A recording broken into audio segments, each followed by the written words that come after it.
Hi everybody, this is George again. In Blues in G video 3 I've introduced a common jazz blues form.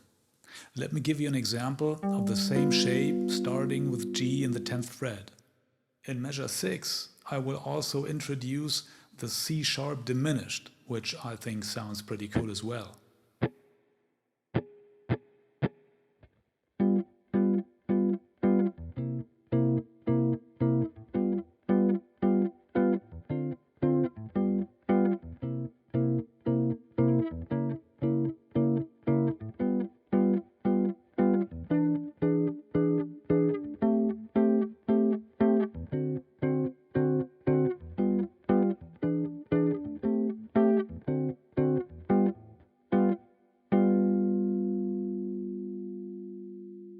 If you enjoyed this video, please give me the thumbs up and give me your support by subscribing to my channel.